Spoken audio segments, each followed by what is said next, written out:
Well, hello, Young and the Restless Daily Recap fans. Today's recap is for Tuesday, July 26, 2022. Tuesday, July 26, 2022. It was kind of slow moving to me, but that's typical Tuesday. Nah, I think we got a little prediction going on. I'm going to talk about a little bit later. They show Noah and Allie at the top of the tower. You notice they're showing the top of the tower a lot right now. And then they had Kyle and Summer walking in for their little date night. I really like this Summer with Kyle. I really, really do. She's more mature and he needs her. I like this Summer. So she talks them into going over where Noah and Allie are, because she hadn't talked to her brother really in a while, since she's been back to Genoa City, really, and spent time with him. And he goes, you know what? And I haven't really talked to Allie, and we live in the same house. So they go over and they're talking, and then Noah invites Allie to go over to the bar to get drinks for them all. So she comes with him and they chit chat. And Summer and Noah chit chat and they talk. And then when they come back, Allie says, hey, do you want to tell them your news? Allie can never keep her mouth shut. She said, I'll try not to spill your secret about the top of the tower, but for everybody she runs into with Noah, hey, you want to tell them your news? And so Noah's like, well, okay, and he pitches the idea to Summer, what he wants to do with the top of the tower. And so Summer's like, I hate to raid on your parade. I just don't know if that'll work here, at the top of the tower here, because Grandpa uses the top of the tower for his business meetings. And I don't know that he's going to want you, to change that. And she goes, I think I have a better idea for you. At the Grand Phoenix, at the top of the Grand Phoenix, my mom has this space that I think would be wonderful for you to do just what you want to do there. And she goes, I could talk to my mom. And he goes, well, I hadn't thought about that. That's a good option, but let me try to talk to Grandpa first. And then if it doesn't work out, then, we can revisit your idea. And when Summer said that, I thought they never mentioned any kind of space at the top of the Grand Phoenix before. And I thought it's probably going to be that, because remember, Phyllis is now looking for an alternative so that she could try to get Summer to hire her at Marchetti. So it might be something to where Noah runs his whatever he wants to call it at the top, his club, but he also co-runs the hotel for Phyllis. We'll see what they're going to do with that storyline, because that was so interesting to me how they brought that up, because I had never thought about that. And then we had the Sally, and she's on the patio at Crimson Light. And Adam is talking to Sharon, and Adam is actually telling Sharon the truth, about the situation, that he really just wants Sally to be able to soar at Newman Enterprises. And with her connected to him, it wasn't going to happen. And, so Sharon is talking to him, and Sally ends up coming from the patio saying, I knew it. I knew that you still loved me, and it wasn't that you wanted your father's respect again. I knew it. And so Sharon's like, I'll give you two a minute to talk. So she steps away, to go behind the counter. Mind you, she doesn't leave the room. She's checking out the whole, Sharon is standing there looking at the whole interaction, right? Sharon being Sharon. So she's going on and on, and Adam is like, you misheard. She goes, I did not mishear. I heard the entire thing, and he goes, oh, I was lying to Sharon. And so she goes, wait a minute, what? Because no, what you were telling Sharon was the truth. And he goes, no, what I told you was the truth. What I told Sharon was a lie. He's really trying to make her second guess herself, things that would have kind of sent Chelsea into a frenzy, right? And Sally's like, no, I know what I heard, and I know how you said it, and I know how you feel. And he says something, you're pathetic. Stop this, like chasing after me and, trying to make things what it's not. And she looks at him and she slaps him across his face.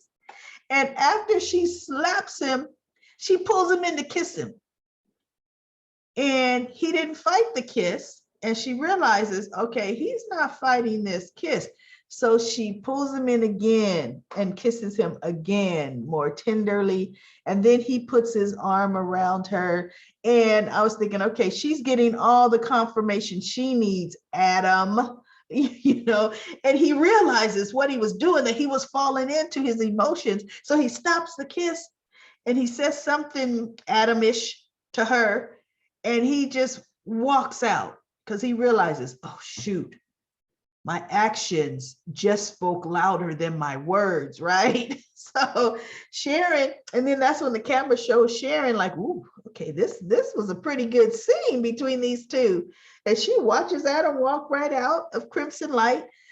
And then Sally goes and sits down with her cup of coffee.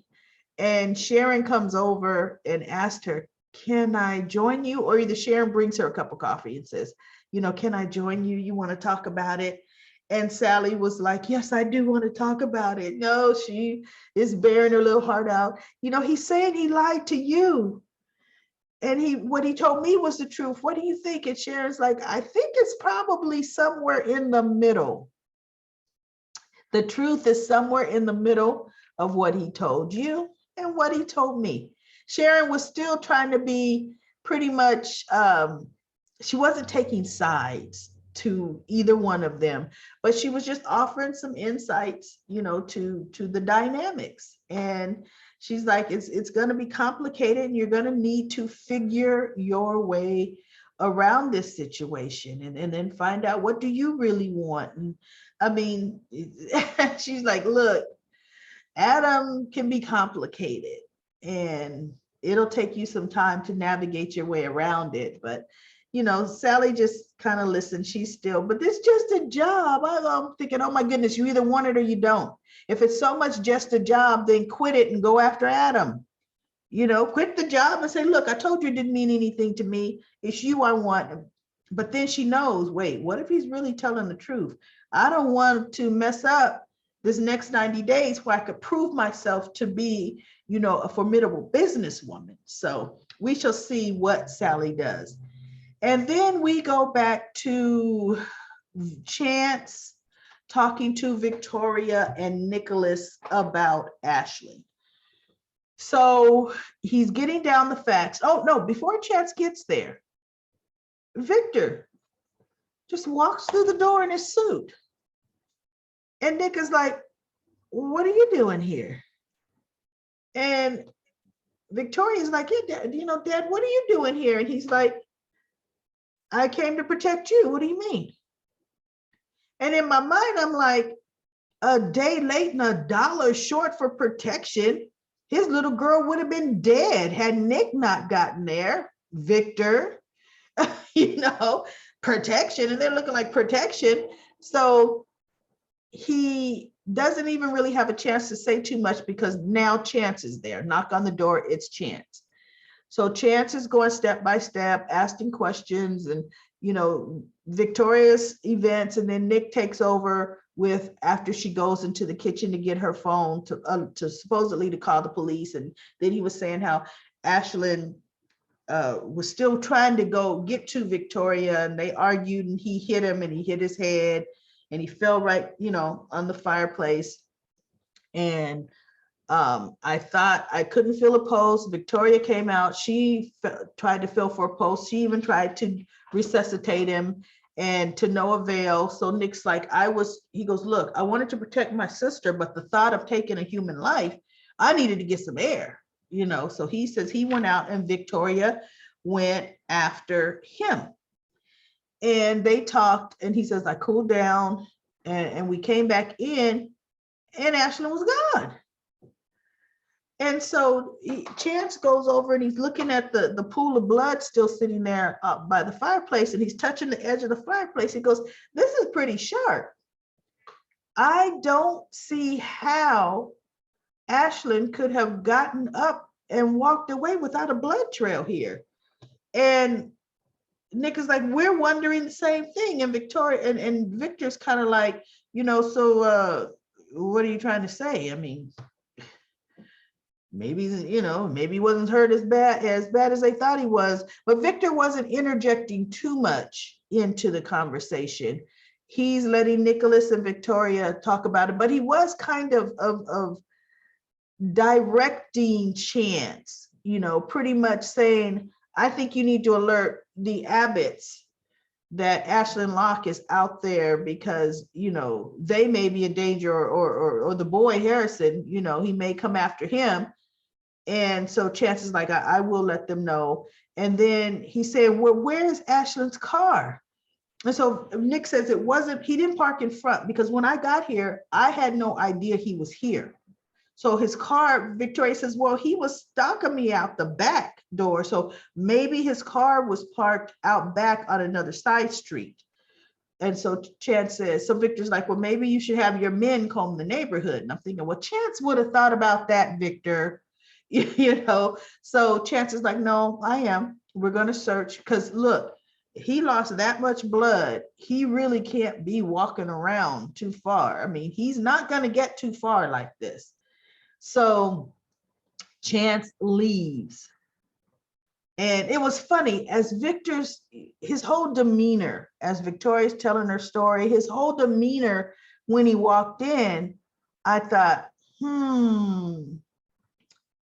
Victor's guys took Ashlyn's body. His body was lifted out of there and wrapped in something, right? When Victor walked in and said, I'm here to protect you, it was like, protect you from the situation of the dead guy, really, So when Chance is out the door, Nick is like, okay, he's gone. Now, can you really tell us what went on here? Because they know that Victor probably has something to do with it. So here's my spoilers or my predictions. And I want you all to chime in on this as well. I really don't believe Ashlyn is dead, because I don't necessarily think the soap will have Nick as being the killer of Ashlyn. I just don't know. I don't know if they're going to go that route. Victor, I absolutely believe he had his men come and clean that up, take the body out. They just didn't have time to clean up the blood and everything. Plus, I think he would probably want Nick to think that Ashlyn is alive out there somewhere. Now, Victor has doctors that could, if Ashlyn was not killed by the fall, they would patch him up, and Victor would keep him captive somewhere. And I believe Ashlyn would escape later. But I don't know. We shall see on tomorrow's episode what Victor says to them. That's going to be very, very interesting to me. What Victor says to Victoria and Nicholas. So that is pretty much all that really happened on the Young and the Restless. So that is my recap for the Young and the Restless today. We do have a couple comments. So I want to talk about some comments. Annette says that Ashlyn would want Harrison to get Victor. Oh, I see what you're saying, Annette. You're saying that Ashlyn would want to ransom Harrison to get Victoria, for the Newmans to get Victoria back. He'd want well, guess what? That kind of ransom would never work. Because, and this is before we saw the scene, obviously, that Ashlyn got hurt. Because Ashlyn, the Newmans don't have leverage to give an Abbott, because Harrison's an Abbott, for a Newman ransom. So that definitely would not work. if that was his game plan. But now we see he was injured, so we don't know where they're going with that. And Libby said she's glad to see there's another YNR discussion channel. Hey, welcome, welcome, Libby. We love comments. Please be interactive in the comments because I love talking about my favorite soaps, and Young and the Restless is one of them, General Hospital as well. And then we have Mary. Mary says she's hearing rumblings about a new love for Sharon. She's like, someone new, she hopes, please, because come on, please don't let it be Adam again. Oh my goodness. Because she does, she tends to recycle in the same men. And she feels that she goes, Ashlyn just got up and walked away and he didn't drip any blood anywhere. She's like, yeah, right. I'm with you, Mary, that it would not have happened that way. There would definitely have been a blood trail and some handprints, bloody handprints somewhere, because he would have been stumbling. He was that disoriented. Now, Monique says, look, they didn't learn anything because in the General Hospital plot twist, people definitely need to make sure a body's really dead before you assume they're dead, you know, because people for some reason just can't understand pulses, you know. I know, is the pulse really there or not? And then Natasha says that, Nikisha, she says that it was a great cliffhanger on Friday. She cheated and watched ahead some episodes. She saw what happened Monday and she couldn't wait until yesterday, Tuesday, for today's episode to see what happened. And look, I do see some of the episodes, the full episodes that skip ahead that are put out there. And I do peek and see. I don't put out early recaps on those because, for one, if you notice, they're more blurry and they're enlarged, so you don't get to see the full characters, you know, and the sound is off. And you know how I like to highlight pictures and do my thumbnails. You can't get clear pictures from that. So I always, plus, the reason why I don't do recaps early is my recaps are not for you not to watch the show. My recaps are not to spoil the show for you. My recaps are my way of getting together after and talking about what we've seen. You know, it's almost like we got our popcorn and we're talking about what we liked and what we didn't like. It's just, you know, I can't hear you, but that's what the comments are for. So that's another reason I don't do, you know, recaps on things that have not actually aired. And to me, that's not fair to the networks as well, because I watch, you know, via a network. So that's why I don't, even though I may see something ahead, I wait until it's actually aired and put out there for everyone before I do my recap. But look, there's nothing wrong with a little sneak peek. I do it too, ladies and gentlemen, I do it too. So anyway, that's it for today's recap. I will be back tomorrow for Wednesday, July 27th episode, and I will see you then. Keep the comments coming and please share this channel to your friends. Have a great